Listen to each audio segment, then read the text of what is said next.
dirías que es tu actividad favorita? Si eres como la mayoría, quizás pienses en el sexo. Pero, ¿sabes cuánto tiempo real le dedicamos? Te sorprendería. Algunos estudios dicen que parecido al tiempo que dedicamos a rellenar formularios de impuestos. Y sin embargo, casi todo en la vida parece girar en torno a él. ¿Cómo se explica esto? Exacto, es una paradoja tremenda. Y hoy vamos a intentar desgranarla un poco. Vamos a explorar las diferencias entre hombres y mujeres, qué nos atrae, por qué nos atrae, todo desde una perspectiva, digamos, biológica y evolutiva.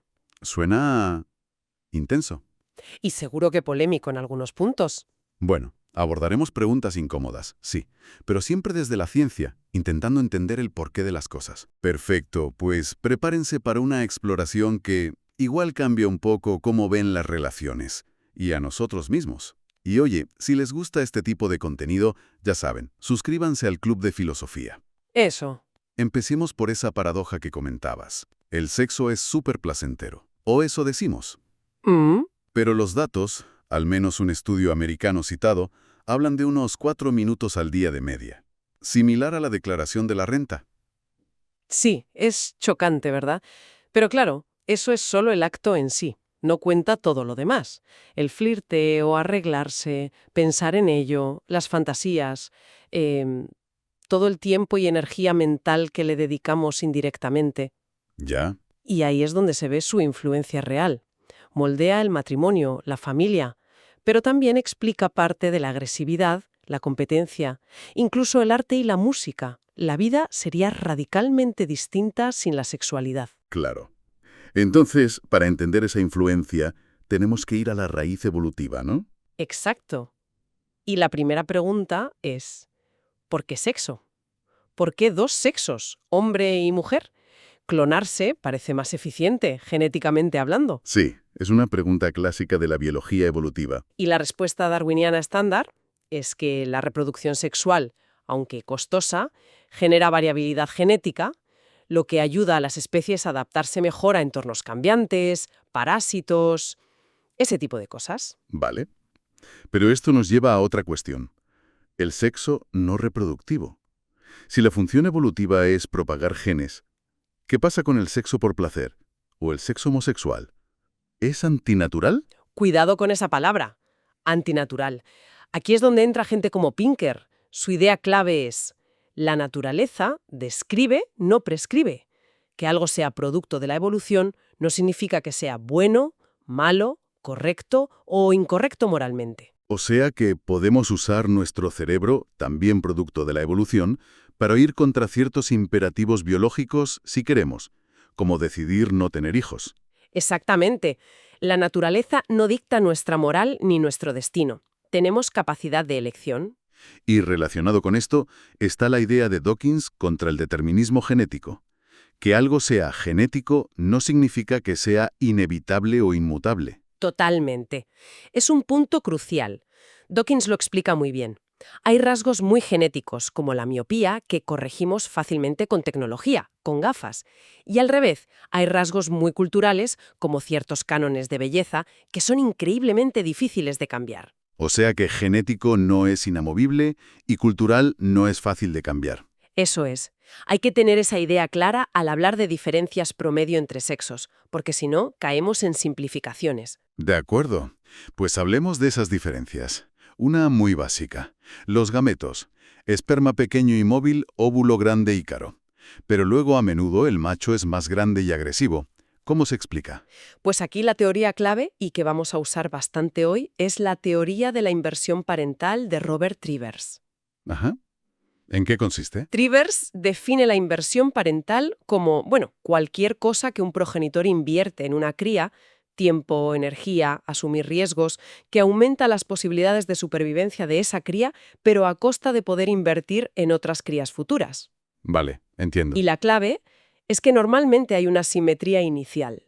Las hembras suelen invertir más desde el principio. Piensa en mamíferos. El óvulo ya es grande y costoso. Luego viene la gestación interna, la lactancia.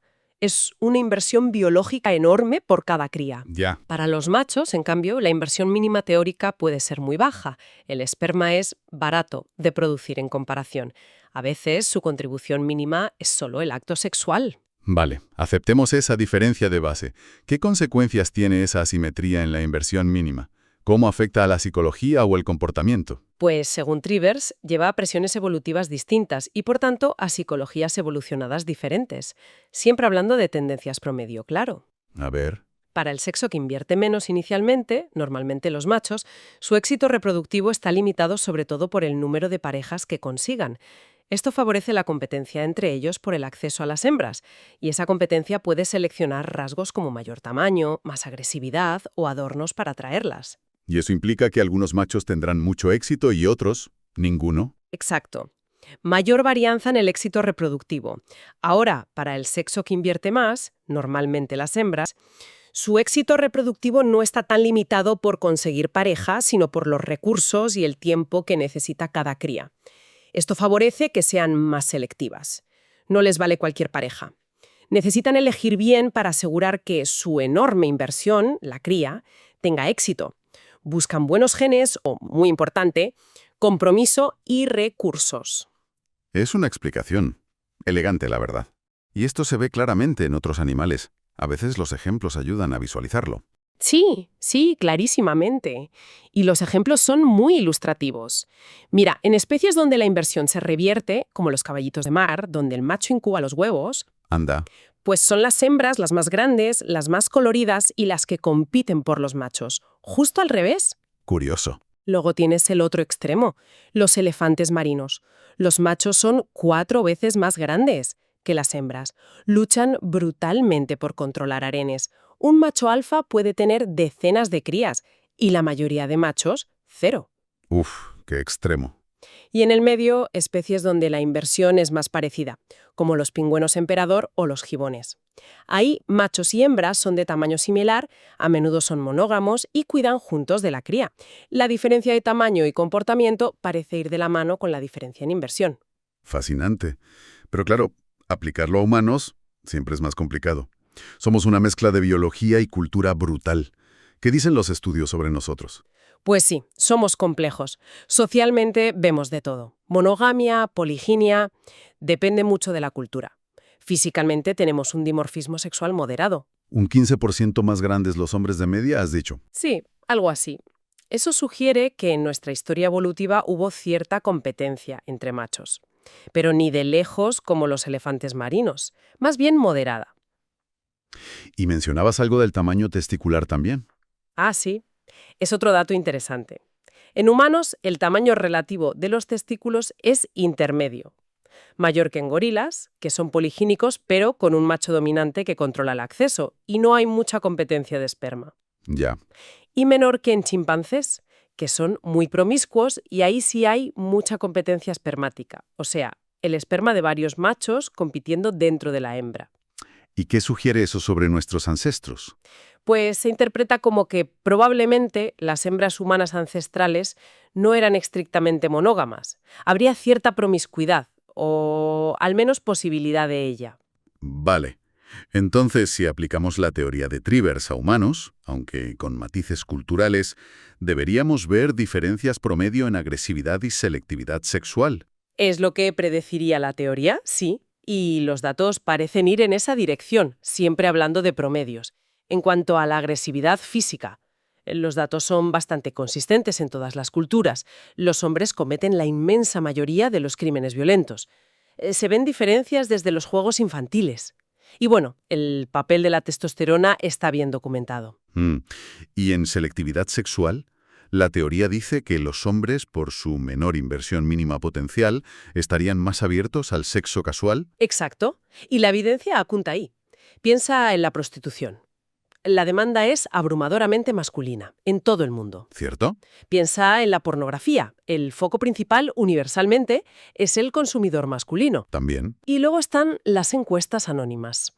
Transculturalmente, los hombres reportan desear un número significativamente mayor de parejas sexuales a lo largo de su vida que las mujeres. Recuerdo un experimento famoso en un campus, ese donde les proponían sexo directamente. Sí, el de Clark y Hatfield es un clásico. Chicos y chicas atractivos abordando a estudiantes del sexo opuesto. Les proponían 3 cosas: salir en una cita, ir a su apartamento o... Tener sexo esa noche. ¿Y los resultados? Pues para la cita, más o menos mitad y mitad aceptaron, hombres y mujeres. Para ir al apartamento ya aceptaron más hombres que mujeres. Pero para la proposición de sexo directo, el 75% de los hombres dijo que sí, frente al 0% de las mujeres. 0%.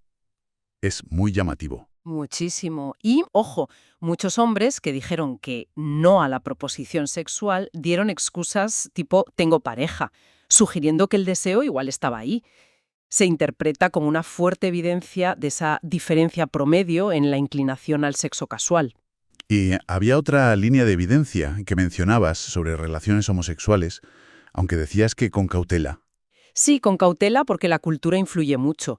Pero algunos estudios, sobre todo Presida, sugerían que las parejas de lesbianas tendían a la monogamia de forma similar a las parejas heterosexuales, mientras que en las parejas de hombres gays el número promedio de parejas sexuales reportadas era mucho, mucho más alto. ¿Y la interpretación cuál era? Pues una posible interpretación es que reflejaba el deseo masculino promedio de variedad sexual, digamos sin el freno que impone la mayor selectividad femenina promedio en las relaciones heterosexuales. Pero bueno, es una interpretación delicada. Entendido. Son varias líneas que apuntan en la misma dirección, siempre con el matiz del promedio.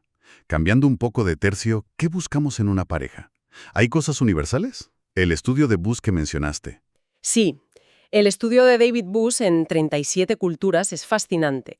Encontró cosas universales y diferencias de género muy consistentes. ¿Universales como qué? Pues tanto hombres como mujeres, en todas partes, valoran mucho la amabilidad y la inteligencia en una pareja a largo plazo. Eso es fundamental para ambos. Bien, eso tranquiliza un poco. ¿Y las diferencias? Pues encajan con la teoría de la inversión parental. Las mujeres, de media y globalmente, daban más importancia que los hombres al estatus social, a los recursos económicos o a las perspectivas de tenerlos. Ambición, trabajo. Ujú. Y también a la voluntad de invertir en los hijos. La lógica evolutiva sería, como la capacidad reproductiva masculina depende menos de la edad, asegurar recursos y compromiso para la crianza es clave para la mujer que hace la mayor inversión. ¿Y los hombres? Los hombres, de media y globalmente, daban más importancia que las mujeres a la juventud y al atractivo físico. Se interpreta como que buscan indicadores de capacidad reproductiva y salud, porque la fertilidad femenina sí que está muy ligada a la edad. Vale. Y dentro de ese atractivo físico, ¿qué es atractivo? ¿Es pura cultura o hay algo más? Pues parece que no es pura cultura, aunque la cultura lo module. Hay rasgos que gustan universalmente porque, según esta perspectiva, señalan dos cosas clave: juventud, potencial reproductivo y salud. ¿Cómo cuáles?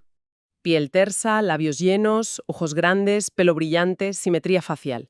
Se cree que son señales de buena salud, buen desarrollo, resistencia a enfermedades. La simetría, en particular. ¿Y lo de los rostros promedio? ¿Es verdad que nos gustan más? Sí, es curioso. Si mezclas digitalmente muchas caras, la cara resultante suele parecer más atractiva que las individuales. La idea es que el promedio elimina las desviaciones, que a menudo pueden ser signo de algún problema. Incluso los bebés parece que prefieren mirar caras consideradas atractivas. Exacto, eso sugiere que no es algo totalmente aprendido. Luego está el debate sobre si ciertos rasgos exagerados, mandíbula masculina, pómulos femeninos, son superatractivos porque indican buenos genes o simplemente salud hormonal en la etapa reproductiva. Ahí hay más discusión. Entiendo. Hay más diferencias de las que se suele hablar, ¿no? Como la empatía, ciertas aptitudes. Pero ahí el debate sobre las causas, si biológicas o culturales, se pone más peliagudo. Uf, sí. Ahí entramos en terreno pantanoso y muy debatido. Se mencionan teorías como la de Simon Baron-Cohen, que habla de diferencias promedio en sistematización, más masculina, relacionada con entender sistemas, versus empatización, más femenina. Y lo relaciona con cosas como el autismo, ¿verdad? Sí, pero es una teoría muy discutida.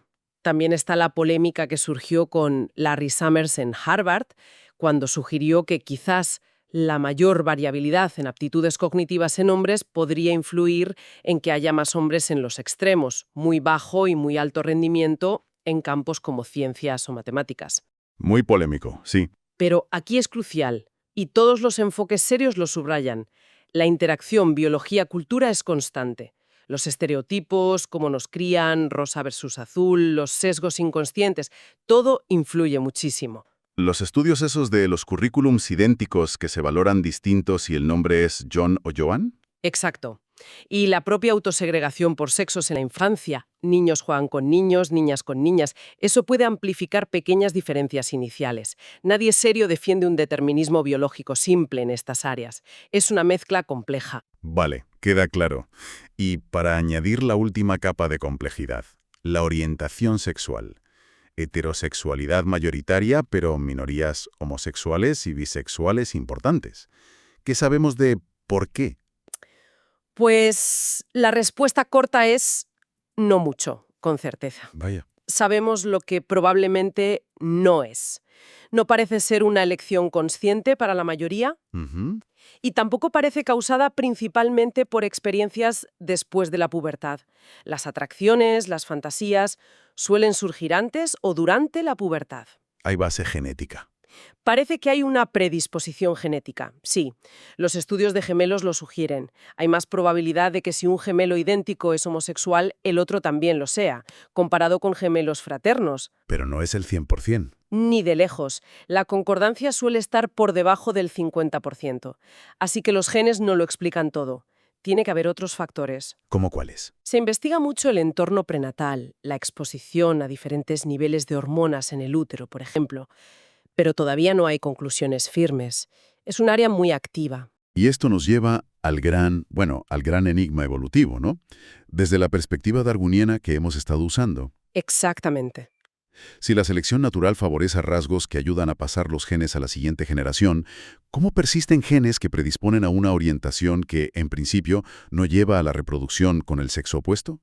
Es un puzzle biológico. Un puzzle fascinante. Hay hipótesis, claro.